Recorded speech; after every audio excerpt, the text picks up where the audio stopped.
Ito naman ang cable car experience namin sa Old Tbilisi. Taken ito last 2019 bago magpandemya. So nagsisimula ito sa Reich Park patungo sa Narikala Fortress. Dahil fall noon, nakikita mo ang magandang view ng Kora River at saka yung Bridge of Peace.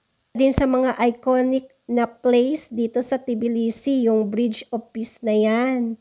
Din kasi ang easiest way to go up on the hill para makita ang Narikala Fortress at saka yung Statue of Mother of Georgia at ang kanilang napakalawak na botanical garden. Siyempre, pag nasa taas ka na, makikita mo ang view ng Old Tbilisi. Marami din nagtitinda ng samut-saring inumin dyan at siyempre mga souvenirs. Pag diniretsyong ang paglalakad, makikita mo na ang Statue of Mother of Georgia. See ya on next video.